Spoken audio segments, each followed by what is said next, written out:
आसावा brothers commerce junior college, concept based education, जहां सपने सच होते हैं। नमस्कार, मी प्रांजल गाठी। तर आज मी तुम्हाला आपल्या आसावाचा विद्यार्थी प्रणित कुमार गुप्ता याच्याबद्दल संक्षिप्त परिचय देणार आहे। तर तुम्ही ते लक्ष वेधून ऐकावे ही माझी नम्र विनंती। प्रणित हा जन्मापासूनच दृष्टिहीन आहे। प्रणितचे पहिलीपासूनच 10वी पर्यंतचे संपूर्ण शिक्षण हे औरंगाबादमधील मॉरल किड्स या नॉर्मल विद्यार्थ्यांच्या शाळेत झाले आणि प्रणितचे 11वी-12वीचे शिक्षण हे कॉमर्स फील्डमध्ये पुण्यातील BMCC कॉलेजमध्ये झाले। तसेच प्रणितने CA फाउंडेशन एंट्रन्स एक्झाम पहिल्या अटेम्प्टमध्ये 2021 साली क्लिअर केली आहे। प्रणितला 2018 मध्ये इयत्ता 10वी मध्ये 96% गुण मिळाले असून त्याने त्याच्या शाळेमध्ये नॉर्मल विद्यार्थ्यात प्रथम क्रमांक पटकावला।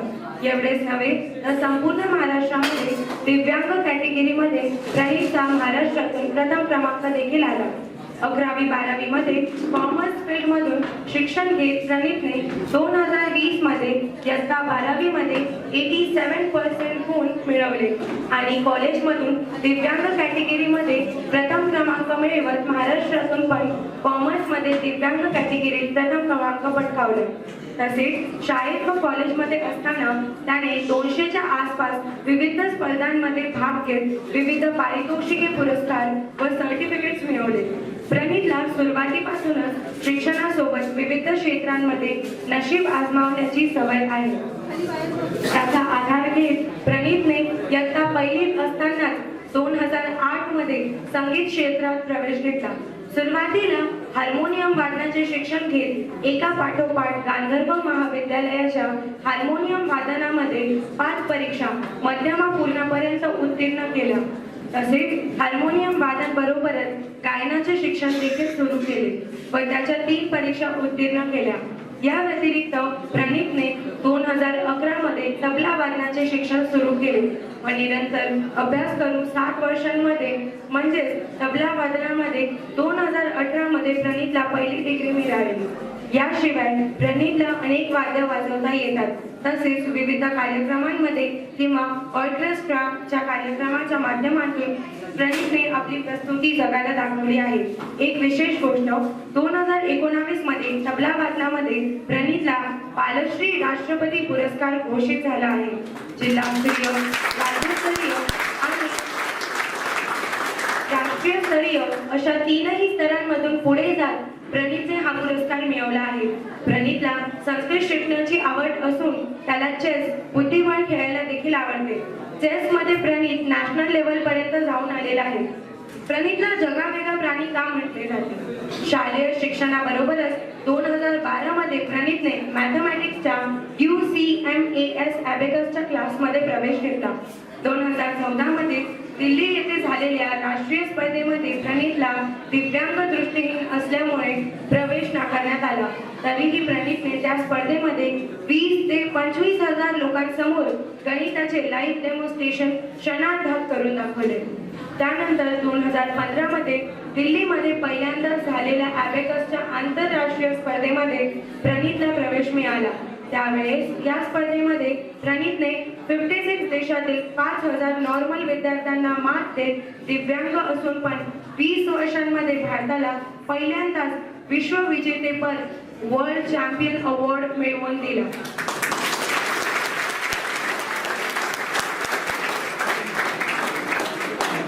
त्यावेळेस प्रणितला $400 कॅश प्राइज आणि 1 सायकल बक्षीस म्हणून मिळाली।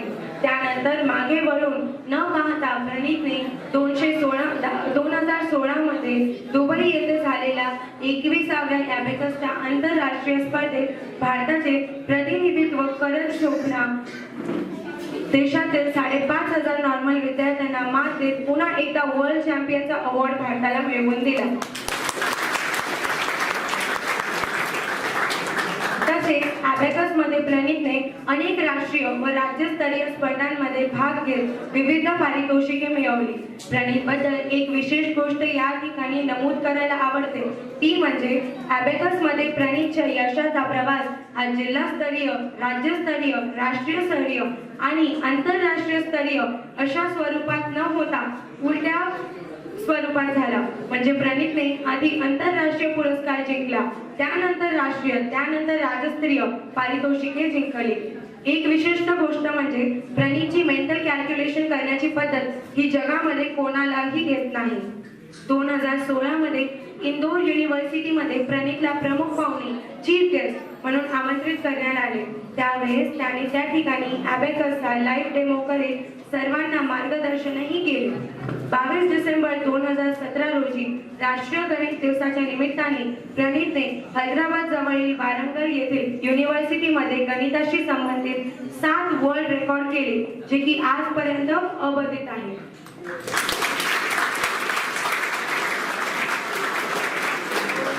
या ठिकाणी त्याला मुख्य कार्यक्रमात चीफ गेस्ट म्हणून आमंत्रित केले गेले व India's got talents math genius award 2017 ने सन्मानित करण्यात आले. UCMAS अबॅकस ऑर्गनायझेशनचा ब्रँड अँबॅसेडर म्हणून देखील प्रणीत कार्य करत आहे. याबरोबरच प्रणीतला इतिहासाचे अध्ययन व रिसर्च करण्याची आवड आहे. तसेच लॉकडाऊन लागण्यापासून राष्ट्रीय व आंतरराष्ट्रीय राजकारणातील बारीक घडामोडीवर लक्ष ठेवून त्याचा अभ्यास व विश्लेषण करण्याचा छंद जोपासत आहे. आपल्या वैयक्तिक जीवनातील व्यवस्थेबरोबरच सामाजिक कार्यांमध्ये पार्टिसिपेट करण्याची देखील आवड आहे.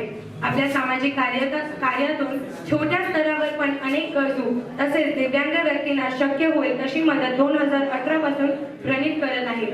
प्रणीत बद्दल आणखी जाणून घेण्यासाठी किंवा त्याच्या कार्यक्रमाचे व्हिडिओ बघण्यासाठी तुम्ही प्रणीतच्या YouTube चॅनलला देखील भेट देऊ शकता. त्यासाठी YouTubeवर सर्च करा प्रणीत गुप्ता वर्ल्ड चॅम्पियन प्रणीत.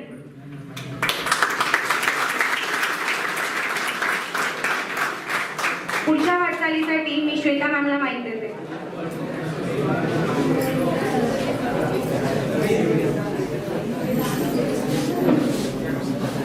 सर्वांना आता एकच सांगते की आपण आता तुमचं मेंटल कॅल्क्युलेशन घेणार आहोत, तर त्यावेळेस तुम्ही प्लीज एकदम पिन ड्रॉप सायलेन्स इथे ठेवा, कारण त्याला कॅल्क्युलेशन करण्यासाठी एकदम शांतता लागणार आहे. तर एक एक्झाम्पल मी फक्त दाखवणार आहे की कसं आपल्याला घ्यायचं. देन आफ्टर तुम्ही प्रेक्षकांमधलं जे कोण असेल त्यांनी प्रत्येकाने एक एक प्रश्न ज्याला पॉसिबल आहे त्यांनी विचारा.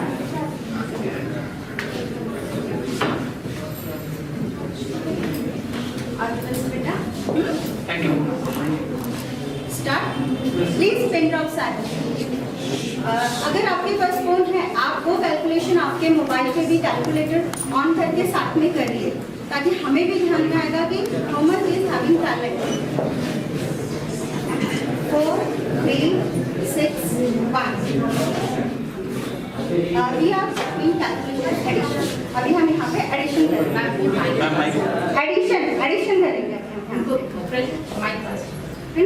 Okay.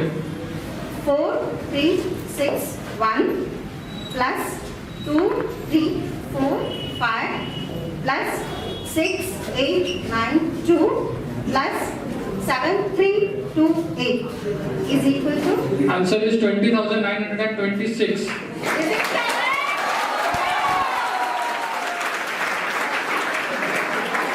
अभी हम division ही correct करेंगे. Okay. Yes. 2 number division. 4 6 8 divided by 76.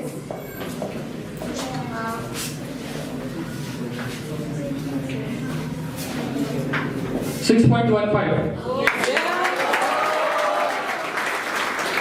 अभी आपने से कौन इसे क्वेश्चन करना चाहेगा?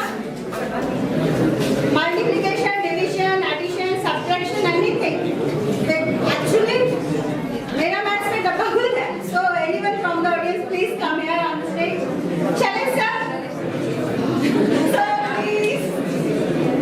और one more thing, इसके मम्मी का और इसके पूरे फैमिली को दिल से सलाम जो इसके लिए इतना एफर्ट कर रहे हैं.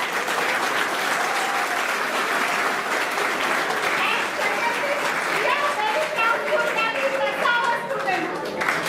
Ma'am, please come on the stage. Ma'am please से एक बार जोरदार ताली है के लिए.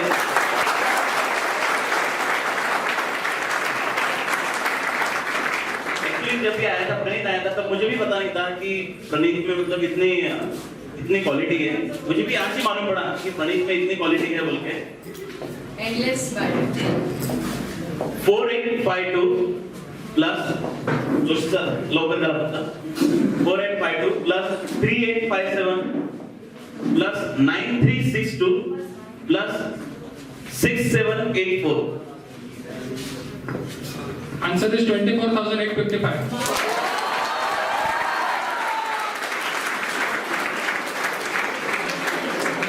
और किसी को सवाल पूछना है? डिवाइडेशन, मल्टीप्लिकेशन और साबू मैम साबू मॅम चलो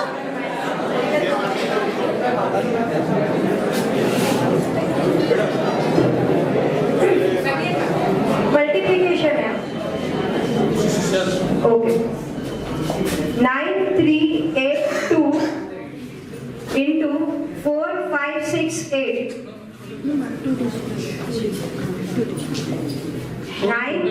थोड़ा छोटा विचारा प्लीज। 9382 into 58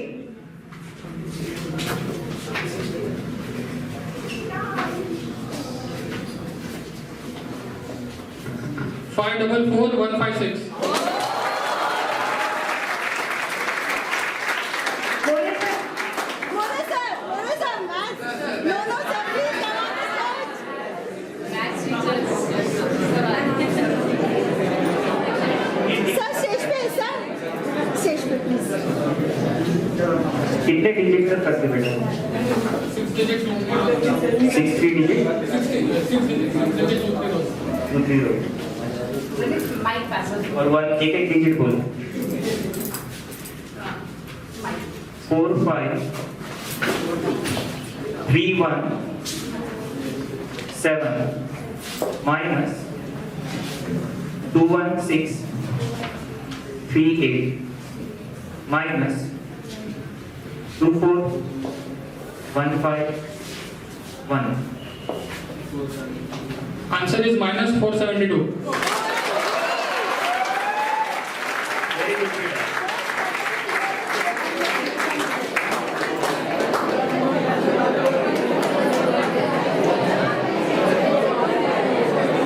thank you. ये क्या है, मेरे बच्चे को एक अवार्ड गिफ्ट ही है कि ये नॉर्मल बच्चों से अलग है, पर नॉर्मल बच्चों से कोई कम नहीं है। मतलब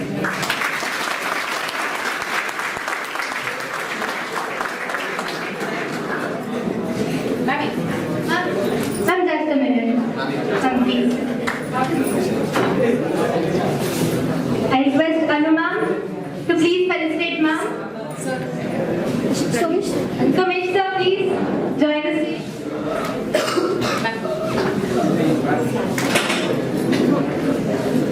एक्सक्यूज मी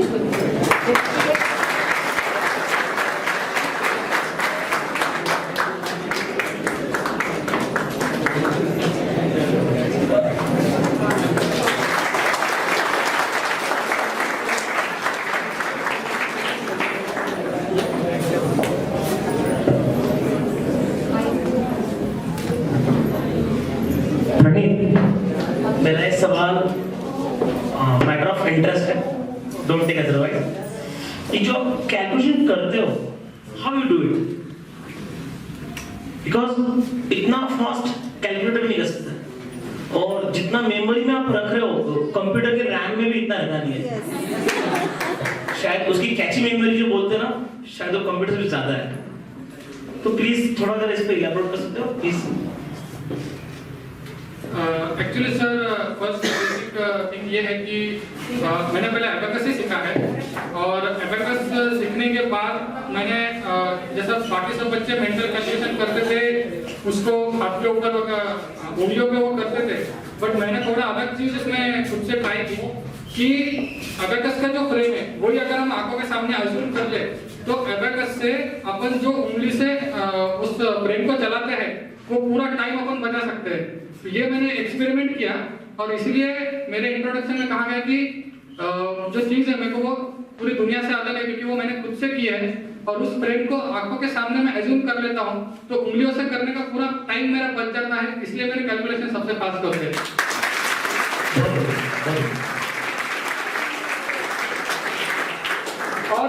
दूसरी एक चीज और इम्पोर्टेंट बताओ, मेरे को दिखता नहीं है, इसलिए मेरा पूरा कंसंट्रेशन आप जब सम डिक्टेट करते हो तो उसके ऊपर ही होता है। अगर आप लोगों को दिखता है तो आप लोग ये करते हो कि थोड़ा इधर देखेंगे, थोड़ा उसको देखेंगे, कौन आ रहा है कौन जा रहा है, उसके तरफ आप लोग ध्यान देते हो, लेकिन मेरा पूरा कंसंट्रेशन उसके ऊपर जाता है, इसलिए मेरे कैलकुलेशन सबसे फास्ट होते हैं।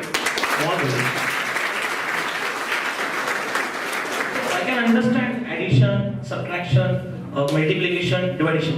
But what about square root and all that? Or squares?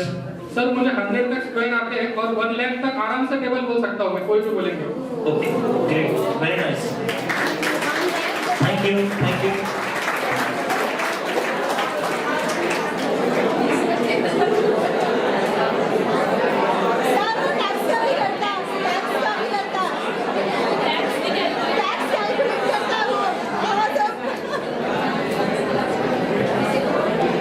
अभी मैम बता रहे थे कि he calculates tax also, so it's very nice. Thank you.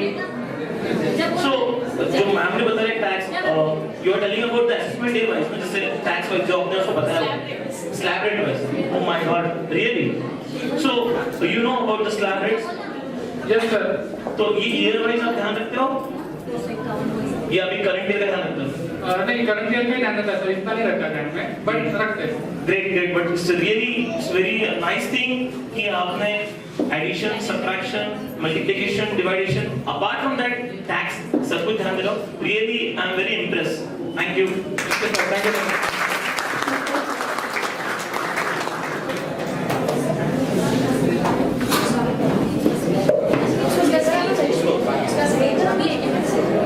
Speech है अभी उसका, स्पीच है।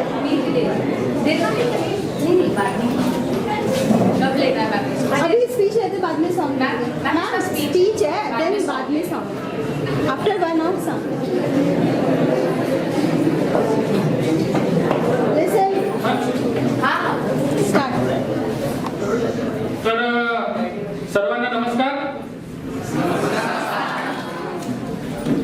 ज्यांच्या निमित्ताने आज आपण या ठिकाणी जमलो आहोत ते सर्व सन्माननीय शिक्षक वर्ग, माझ्या पूर्वी ज्यांची या ठिकाणी नावं घेतली गेली ते सर्व मान्यवर, या ठिकाणी जमलेल्या माझ्या सर्व बंधूंनो आणि त्यांच्या भगिनींना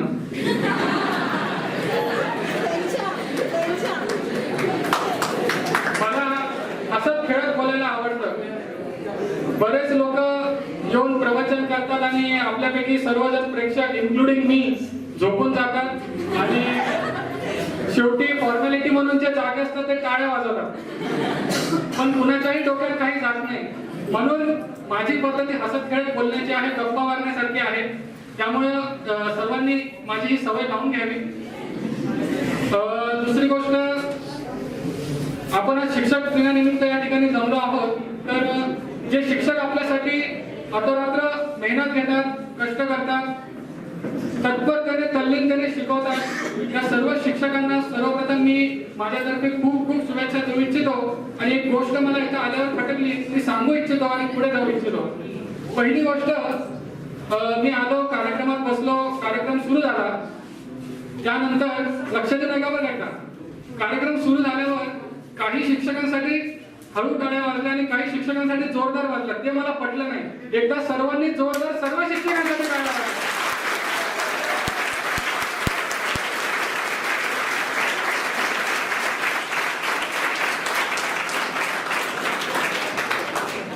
माझ्यासारख्या दिव्यांग विद्यार्थ्यांना शिकवणे हे थोडेसे कठीणच असते, माझ्या भाषेत सांगायचं तर थोडे रिस्कीच असते, कारण मी काही साधा सुद्धा विद्यार्थी नाहीये। मी बरेच क्लास बघितले, मला कोणता क्लास लवकर भेटला नाही, इथे आल्यावर पण जवळपास 15 दिवस मला थांबावं लागलं, कारण कोणी शिक्षक शिकवण्यासाठी तयार होत नव्हता। दरवेळेस 30 तक्रार असते, दृष्टीहीन आहे, एवढा अवघड सिलेबस कसं शिकवणार, कसं जमणार, पण आदरणीय अमरदीप मॅडमनी ती जबाबदारी घेतली, माझ्या भाषेत रिस्क घेतली, त्यामुळे मला वाटतं त्यांचं पण एकदा जोरदार टाळ्याने कौतुक करायला पाहिजे।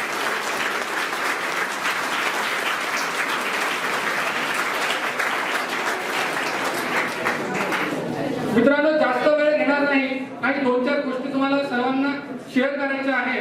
पहिली गोष्ट म्हणजे माझ्या जीवनाकडे बघत असताना नेहमी 3 बेसिक गोष्टी लक्षात ठेवायला पाहिजे. पहिली गोष्ट, मी नेहमी अडीच विश्वात वावरत असतो. आता हे अडीच विश्व काय आहे हा कुतूहलाचा विषय असेल तर पहिली गोष्ट म्हणजे तुम्ही सर्व फक्त एकाच विश्वात जगतात, एकाच विश्वात राहतात. तुम्ही सर्व नॉर्मल असल्यामुळे नॉर्मल लोकांच्या जगमध्ये तुम्ही राहतात. पण माझं पहिलं जग हे तुमच्यासारखं आहे. मी आज तुमच्या समोर उभा आहे. पण दुसरं जग म्हणजे दिव्यांग क्षेत्रामध्ये. कारण दैनंदिन गरजा कशा पूर्ण करायच्या, दिव्यांग असून नॉर्मल व्यक्तीच्या सोबत कसं वावरायचं, त्यांच्या स्पीडने कसं राहायचं यांची आम्हाला ट्रेनिंग दिली जाते. ते म्हणजे दुसरं विश्व असतं. आणि अर्ध विश्व म्हणजे या दोन्ही विश्वांचं कोऑर्डिनेशन, समन्वय साधत सर्वांच्या मदतीने आणि सर्वांच्या स्पीडने जगणे हे म्हणजे अर्ध विश्व असतं. त्यामुळे मला नेहमी अर्ध्या विश्वामध्ये लढण्यासाठी तयार राहावं लागतं.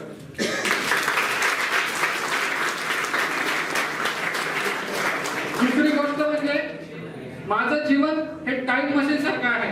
एक टाइम टेबल माझा बनलेला असतो पूर्ण दिवसभराचा आणि तो कमीत कमी 70-75% फॉलो व्हायलाच पाहिजे ही मी माझी स्वतःची शिस्त लावलेली आहे. आणि ज्या दिवसापासून मी लावलं त्या दिवसापासून माझं पूर्ण जीवन चरित्र बदललेलं आहे. आणि आज माझा जो काही परिचय तुम्ही ऐकत आहात त्याचा पूर्ण बेस म्हणजे माझं टाइम टेबलने बांधलेलं जीवन आहे.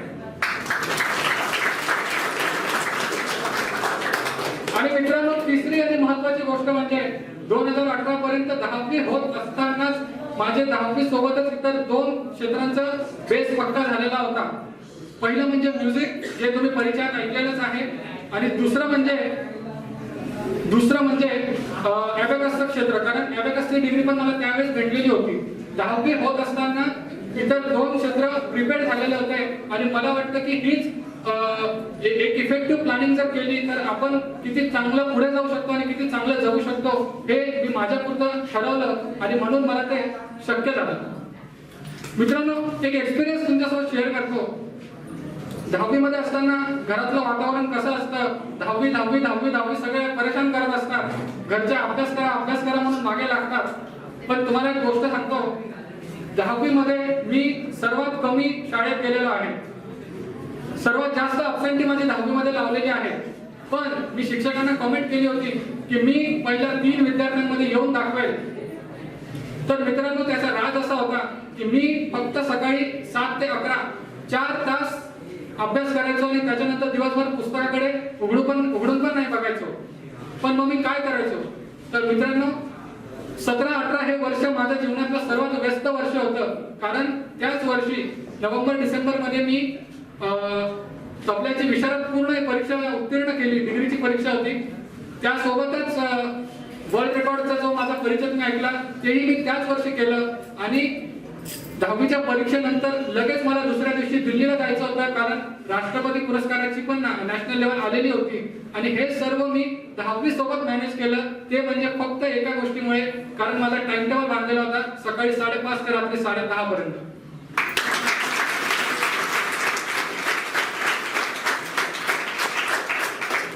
मित्रांनो, पुढे 11वी वगैरे मध्ये जेव्हा आलो, एक गोष्ट मी सांगेन की 10वी पर्यंत मी ऍक्सेप्ट केलेलं नव्हतं की मला दिसत नाही. पण 10वी झाल्यानंतर प्रोफेशनल स्टडीज मध्ये येताना मला ऍक्सेप्ट करावं लागलं की आता आपल्याला दिसत नाही आणि त्या हिशोबाने काही गोष्टी शिकाव्या लागतील. त्यानंतर मी एकट्याने जाणं येणं कसं करायचं, इतरांशी कसं बोलायचं, कम्युनिकेशन स्किल वगैरे या सर्व गोष्टी 10वीच्या सुट्ट्यामध्ये शिकलो. आणि त्यानंतर 11वीला मी पुण्याला ऍडमिशन घेतलं. मित्रांनो, सांगताना खूप आनंद होतो की फक्त 2दा माझे आई वडील मला सोडायला आले. त्यानंतर मागच्या 3 वर्षापासून आई वडील माझ्यासोबत बाहेर कुठेही आलेले नाही. मी एकटा पुणे, मुंबई, नाशिक, नागपूर कुठेही जाऊ शकतो.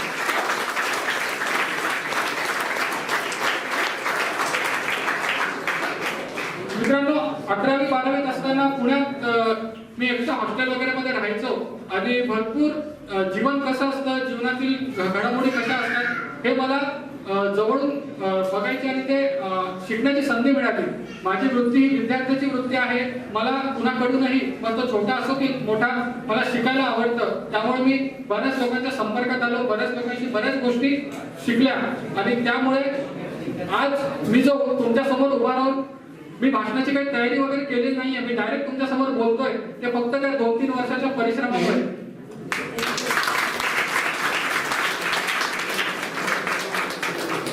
एक इंटरेस्टिंग गोष्ट तुम्हाला सांगतो. 12वीत असताना मला रायटर परीक्षेसाठी लागतो आणि फॉर्म जेव्हा भरायची वेळ आली तेव्हा कॉलेजने काही चुका केल्या आणि त्यांच्या चुकीमुळे त्यांनी आता सांगितलं की हे आम्हाला बरोबर काही करता येणार नाही. आणि त्यावेळेस माझी 2 वर्षाच्या परिश्रमाची खरी परीक्षा होती आणि मी स्वतः सगळ्या गोष्टी हातात घेतल्या. कॉलेजच्या एकदम टीचरांशी कोऑर्डिनेट केलं आणि बोर्डामध्ये स्वतः मी एकटा चक्रा वगैरे मारायला लागलो, सर्वांशी बोलायला लागलो. तरी देखील माझी एक वृत्ती आहे की मी स्पष्ट बोलतो, जे पटत नाही ते डायरेक्ट सांगतो. त्यामुळे बोर्डाच्या काही अधिकाऱ्यांशी माझे खटके उडाले आणि 10 दिवसानंतर मी जेव्हा परत गेलो तेव्हा त्यांनी खाली सांगून ठेवलेलं होतं की या व्यक्तीला आतमध्ये घुसू द्यायचं नाही आणि म्हणून मला खालच्या लोकांनी सांगितलं की आतमध्ये कोणी नाहीये. पण एक काका तिथे होते आणि त्यांना माझा हजरजबाबीपणा आवडला होता म्हणून त्यांनी मला गपचूप येऊन सांगितलं की सगळे आतमध्ये आहे आणि तुला घुसू देत नाहीये. Me person with disability act 2016 वाचलेला होता आणि त्यातून मला माहिती होतं की वेळ आली तर पोलीस कारवाई कशी करायची. आणि मी लगेच गुगलवरून नंबर काढून, एकटाच होतो मी तिथे, गुगलवरून नंबर काढून मी शिवाजीनगरच्या पोलीस ठाण्यात फोन केला. त्यांना ऍक्ट माझ्या फोनमध्येच होता PDF, त्यांना मी ते स्क्रीनशॉट शेअर केले आणि 10 मिनिटात 5-6 पोलीस बोलवले आणि बोर्डामध्ये घुसलो आणि त्यावेळेस आपली ताकद बोर्डाला कळाली की मी कोण आहे.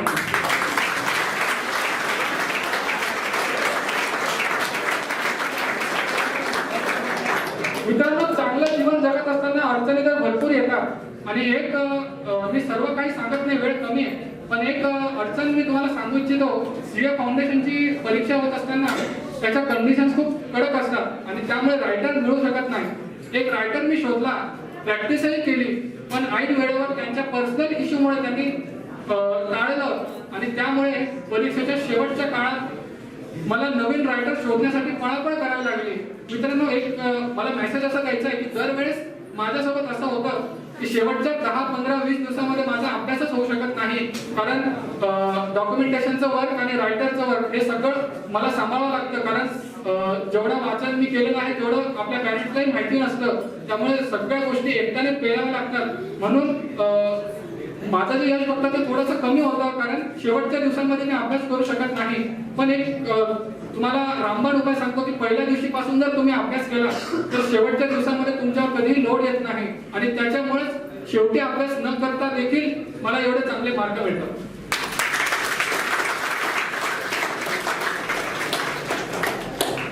मित्रांनो, आज थोडी वेळ कमी आहे, भरपूर आपल्याशी बोलायचं आहे. आता मी आपल्यासोबत जुळलो आहे, त्यामुळे पुढील कार्यक्रमात आपली भेट होणारच आहे आणि भरपूर माझे किस्से मी तुम्हाला ऐकवेल.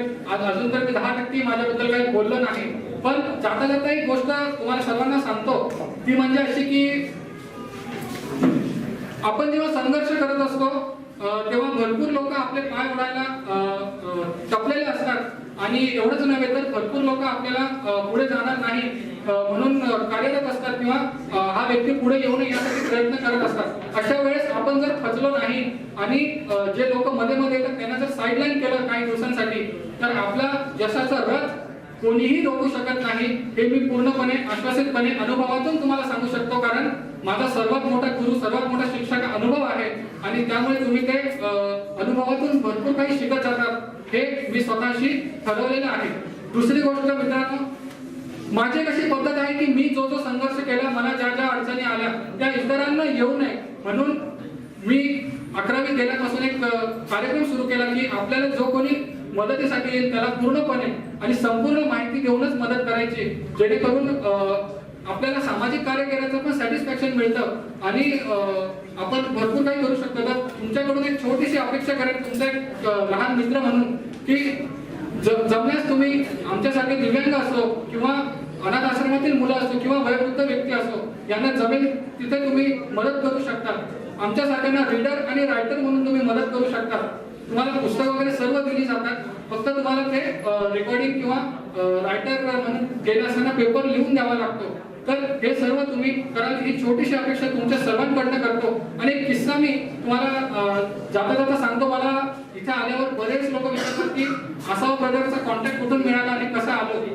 तर एक गोष्ट तुम्हाला मी सांगेन. 8वी-9वीत असताना मी कधीतरी 94.3 माय एफएमच्या आरजे रोहितला इंटरव्ह्यू दिला होता. आणि हॅपी इव्हनिंग त्यांचा संध्याकाळी शो येतो आणि त्याला आरजे रोहित हेड करतात. त्यावेळेस असावा ब्रदरची तिथे ऍडव्हर्टिजमेंट व्हायची आणि त्या शोला असावा ब्रदर स्पॉन्सर करत असल्यामुळे मला आरजे रोहितने त्यावेळेस सांगितलं होतं की असं असं असणार आहे. आणि त्यामुळे मला असावा ब्रदर बद्दल त्यावेळेस माहिती होतं. आणि तेच लक्षात घेऊन मी ज्यावेळेस क्लास शोधत होतो त्यावेळेस मी सगळ्यात पहिले असावा ब्रदरकडेच आलो होतो. कारण मला त्याबद्दल मी आधी ऐकलेलं होतं. मला वाटतं की तुम्हाला माझ्या त्या प्रश्नाचं उत्तर भेटलं असेल आणि इथून पुढच्या काळात मी बरेच संवाद आपल्याशी साधणारच आहे. आज थोडा जास्त वेळ झाला म्हणून या ठिकाणी माझे 2 शब्द संपवतो. ऍडमिनिस्ट्रेशनचा जास्त वेळ घेतला असेल तर मी क्षमा प्रार्थी आहे. माझे 2 शब्द संपवतो. धन्यवाद. जय हिंद.